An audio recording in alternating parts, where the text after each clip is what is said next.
Good evening, folks. I'm back. Hi, my name is Carlin. I'm the Senior Director of Operations and HR at Games for Change.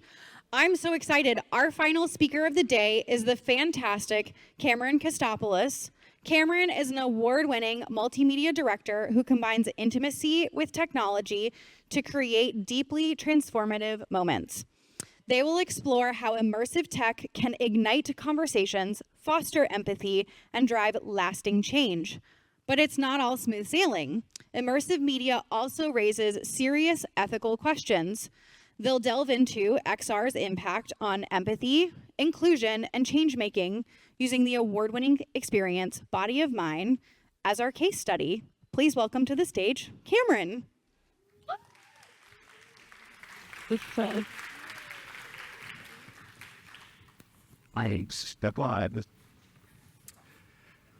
From the moment we're born until the moment we die, we see the world through a single set of eyes, through 2 ears and through 10 fingers. And we perceive the world through lots of senses, much more than just 5, but it always comes back to one brain and one body. But what if we could actually experience the world through the body of someone else, even if it's just for a moment? Hi, my name is Cameron. I am an immersive creator, a creative technologist, a filmmaker, but most of all, a storyteller. I was raised in a Baptist family in the suburbs of Texas, where I was gay, so you can imagine how that went. So I hid in the closet knowing that the very real threat of conversion therapy or estrangement loomed over me. And it wasn't until a few years ago where that safety net fell away and I was forced out of the closet. Now, my outing led to me being estranged from my family. We still don't talk. And so it got me thinking, how can we use immersive technologies to build a safe space when a safe space in the real world can be hard to find? So that led to me creating Body of Mine, a full-body immersive experience that invites you to inhabit the body of another gender, where you can interact with your skin to discover stories of transgender and genderqueer individuals. Now, Body of Mine made quite a splash in the festival circuit. It won Best XR for Change at this festival, Games for Change, last year. It won the Producers Guild Innovation Award, a South by Southwest Special Jury Award, a BAFTA Student Award. Gender dysphoria Beyond the festival circuit, it has made a real impact on people around the country and around the globe. It's helped cisgender audiences understand better what gender dysphoria is. It's helped genderqueer individuals connect with the stories of other trans people. And it's helped ignite conversations between trans youth and their parents on gender and identity. What do you think? This was from a screen in Oklahoma where we got lots of tears, and I was very inspired at the true profound impact and transformation that can come from these immersive experiences. The reception was mostly really positive. It was very overwhelming. There's lots of love, but also lots of hate. And I didn't have the mental strength to put together a slide of all the hate, but if you want to see what I'm talking about, go to my last Instagram post and look through the hundreds and hundreds and hundreds of comments of homophobic and transphobic people. And it'll show you the true scale of the homophobia that we have to fight and the hate that can be in the world. Now, just a quick brief on how Body of Mine was created, because it'll set the ground for later. Body of Mine was created using Unreal Engine, a free tool. This was my first immersive experience. We created a 3D environment that you got to step into, specifically this giant human chest cavity with cavernous ribs, a giant heart and lungs, that over the course of the experience transforms into this beautiful garden as the journey of growing into your skin takes place. The heart becomes a strawberry, the lungs become trees. And what we did is we designed these digital bodies and avatars of different genders, representing different scars and tattoos and colors and shapes and sizes. And throughout the experience, you get to embody them, and body after body. And on these bodies, we attached these intimate interviews we did with mostly just my friends. I had my friends who are trans, non-binary, genderqueer, intersex, so that you actually connect with these stories by touching different parts of your body. So you get a really tactile sensation. Touching your chest would play an interview about top surgery, and touching your stomach would play the story of a pregnant man. Okay. The way this worked is by using these body trackers from HTC Vive. We put body trackers on your arms, on your elbows, on your torso, and on your legs. We combined that with an eye tracking headset and Elite Motion, which track your fingers, so that when you put on the headset and all the trackers, all your body's movements, down to the blink of an eye, the wiggle of a finger, was translated onto the body of these digital humans. Now you could look down and you could see your skin, you could see these tattoos where you don't have them, you could see breasts where you don't have them, and you're standing in front of a mirror that's reflecting you. So you get this really profound sense of embodiment that really pushed the boundaries of what we can do in immersive technology. And so you can imagine the level of immersion you got was really profound. The problem was, if I wasn't there was no one to set it up. And it was very hard to show people. And so when it came time to defining how do we use this piece to make change in the world and actually make an impact, obviously we had to start with, okay, we have to get this onto a more accessible format. Installations can offer a really deep sense of transformation, but if they're limited to just a limited number of screenings at festivals, then how far of an impact can it really make? So we broke down our impact goals into different categories. One being distribution. Let's get this, very site-specific thing into more homes. The Quest was a great format. Millions of people own Quest headsets, across different demographics. Another area of impact that we wanted to reach was research. We wanted to understand the impact and the potential impact of a piece like this on mental health, on body satisfaction for both cisgender and transgender audiences. And then the third broad category was localization. How can we get this piece beyond just the United States and beyond just English so that it can represent the voices and the communities of diverse populations around the world? And so this is an ongoing impact campaign. Some of these are further along than others, but I'm super happy to share that as of 2 weeks ago, we have just launched Body of Mine on the official Quest store, where it's the first queer VR experience to debut on Meta's headset.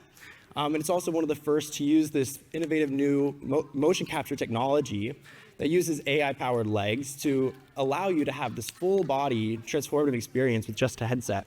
And if you view Body of Mine on a Quest Pro, you even get the face and the eye tracking back. So you can still get this really robust sense of embodiment just by putting on a headset. Beyond that, we also did an international research study with some collaborators in Germany, where we, who were psychologists, where we actually measured the impact Body of Mine was having on body satisfaction and on understanding of gender dysphoria.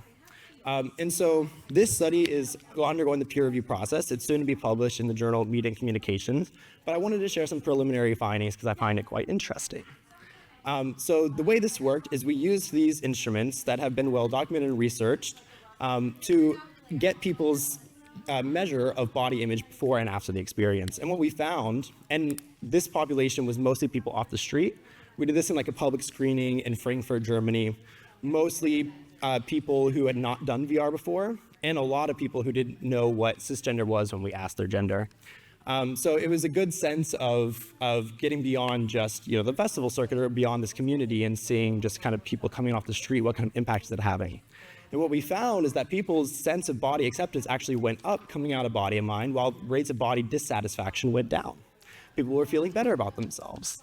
We also learned that not only were people better understanding what gender dysphoria is, but what I think is more important is that people could actually identify with the struggles of trans people. It's one thing to say at an intellectual level that I understand what gender dysphoria is, but when you can identify with the struggles of a group that you don't belong to, when you can actually get that somatic sense of understanding and seeing your struggles in those struggles and identifying with them, that's a much more deep and profound sense of empathy than just understanding at a cognitive level. And so this was really encouraging and really showed that this is making a impact. This is changing people's hearts. And just a few specific questions that I found interesting as a creator that I wasn't expecting is that Body of Mine was actually making people feel more attractive. I would not have guessed. People were feeling better about their weight. Weight is not really directly addressed in Body of Mine, but still people were coming out of this experience feeling better, feeling more confident in their weight, feeling more aligned with their body and understanding better what gender dysphoria is. Yeah. So this is really encouraging, and once it's published, I encourage you all to go and read the thorough paper. And I'll come back to Body of Mine in just a second. I want to take a moment to offer a preview of a piece that is here at Games for Change at Onyx. This is a preview of my second project called I Will Defy You Until My Dying Breath. And this takes that idea of stepping into someone's body one step further. Instead of the visual representation of embodiment, this one uses wearable haptic devices, vests, sleeves, and gloves that allow you to feel the narrator's heartbeat, her breath, her pulse, as you go through the story of a transgender survivor of electroshock conversion therapy. So it's about as close to electrocuting people as you can do ethically. I had the pleasure of bringing this to New York, where we're offering previews. It's still not released, but we're offering previews over at Onyx. And I also had the pleasure of showing my grandma, who is Texan and Baptist, and who, coming out of the experience, was, the video's not playing up here, but that's okay. What she's saying is that coming out of the experience, is that she was trying to think of a word, but the only word she could think of was natural. And I was like, okay, Grandma, you got the message. Like, that's great. If Grandma can get it, everyone can get it. So if there's one thing I've learned now deep into my second immersive project, is that this stuff is hard. It's really hard, like really, really hard. Making this stuff is hard. There are high barriers to entry. It can be expensive. It can exclude people. It can be very technically challenging. The resources can be expensive. It's hard to make. And then even if you do make it, it's hard to show. Then you have whole other issues come up of how do you get this stuff into the world? Even if you can optimize it to get it on just a standalone headset, then there's additional barriers of storefronts that don't allow everyone to get on them. All sorts of issues. It's expensive to showcase around the world. It's very hard. It's not easy. And I don't have all the answers, but as someone who is new to this space, I just wanted to spend the rest of my time just offering some practical advice. Things that I've learned from my journey on the road the past year and a half, in the hopes that it helps someone here. And if at any point anyone has any questions or needs further clarification or anything, just jump in. I want this to be helpful for people. The biggest piece of advice I can offer to everyone in the room who wants to create something is stop waiting. Stop waiting for someone to give you a budget. Stop waiting for someone to say you can do it. Stop waiting for someone to greenlight your project. We live in the era of information. There are so many free courses online. There are so many free resources out there that you do not need to wait for anyone to give you permission. You can make it. And once you start to make your thing, people will notice. Once you start making that prototype, and once you start igniting that fire, other people recognize that. They see that fire, they see that, and they will help you. But it starts with you. You can't wait, you must do. The body of mine, it started as a bedroom project. I was a student at the time, I had no money, I had just lost my family. We had $0 and 0 cents. We scraped together this prototype, got into South by Southwest somehow, had to put together a GoFundMe just to get there. We're eating ramen noodles. It almost didn't work. That's a story for another day. And people saw that, and they resonated with that, and then they came to help us. So the biggest piece of advice I can offer is stop waiting and just make the thing. Start making the thing. My second piece of advice is once you start with a very clear vision and goals, impact goals. How do you want to use this piece to make an impact on the world? Having that very clear understanding will help not just you, because there are challenges along the way. It will get hard, you will get demotivated, but having that clear vision will help not just the people around you come to help you, but it'll help you. It'll help you have that inner commitment to, even when there's no more money, even when you're not getting paid to work on your passion project, even when everyone is saying like, oh, the prototype you made like doesn't work. And when it doesn't work, because it probably won't work, having a clear vision and that determination will help. And sitting down, and what we did for Body and Mind is we put together facts, or there's an over 50% smaller risk of suicide amongst queer youth who feel supported. So how do we make more supportive home environments? Well, let's get it on Quest, where millions of households have Quests. So really breaking it down to that level helps. Engage the community. Immersive is a lot different than straight documentary because it brings up this idea of a simulation. Rather than a straight documentary where you are pointing a camera and representing someone and allowing someone to talk, when it comes to immersive, you are putting someone in essentially a simulation. And there can be a whole other talk on the ethics of this, the risks of this, how to do this ethically and responsibly. But I believe the most important way you can do this and remain authentic when designing these immersive experiences is by engaging the community. Make sure that whatever story you're telling, the voices of the community are heard or represented. Even if you belong to that community, get more voices to contribute. Through the iteration process, show these people, get their advice, get their insight, take their ideas, create them. And even beyond just like an individual level, there's also so many groups across so many different issues that have nothing to do with VR, that are out there making a difference. Some of the people we were talking to for Body of Mind include like the Human Rights Campaign, like the National Center for Trans Equality, GLSEN, these groups that had never done VR before, but were out there putting, lobbying in front of politicians, who are out there at LGBT centers, people who are on the ground doing impactful work, who VR can be another skill to their tool set. So by engaging that larger community, you can tap into those resources and mobilize beyond just the sphere that we're in. Tip number 4, if you are an indie creator like I am, is like AI is gonna be your best friend, like it genuinely will be. This is Unreal GPT. It is an Unreal Engine expert. When you get stuck, go to Unreal Engine 5 expert on ChatGPT and ask it a question. You will be shocked the level of specificity it will give you. I'm having this specific issue, I don't know what to do. And then it'll give you an answer. And if it still doesn't make sense, say, okay, I'm a beginner to this. Explain it to me in more detail. Oh, explain that more. It will give you personalized tutorials. It will generate code for you. I've copy and pasted C++. I am not a programmer. I'm a filmmaker. So if I can learn how to do this, then anyone can. Like this is a tool, an asset. You can use image generators, Midjourney, Stable Diffusion to create these things, concept art and assets for you. Like this can really speed up your workflow and empower you as an individual artist. And tip number 5 is think beyond the festival circuit. This video is a video that we did at LA Pride. We did a activation where we went to LA Pride, brought VR headsets, and put all these people into the experience. Often, a lot of immersive work goes through, it goes through South by Southwest, it goes to Venice, it comes to Games for Change, and like we all get to see it, and we all say, oh, this stuff is so beautiful. But the people who should be seeing it aren't seeing it. The people who actually don't like trans people aren't seeing it. And so how do you get beyond that? We must think bigger than that. We must think beyond just showing ourselves our projects, which we should do. We should support each other, but we should also think much bigger than that. Are there events you can do with your local communities to get them to engage with this content?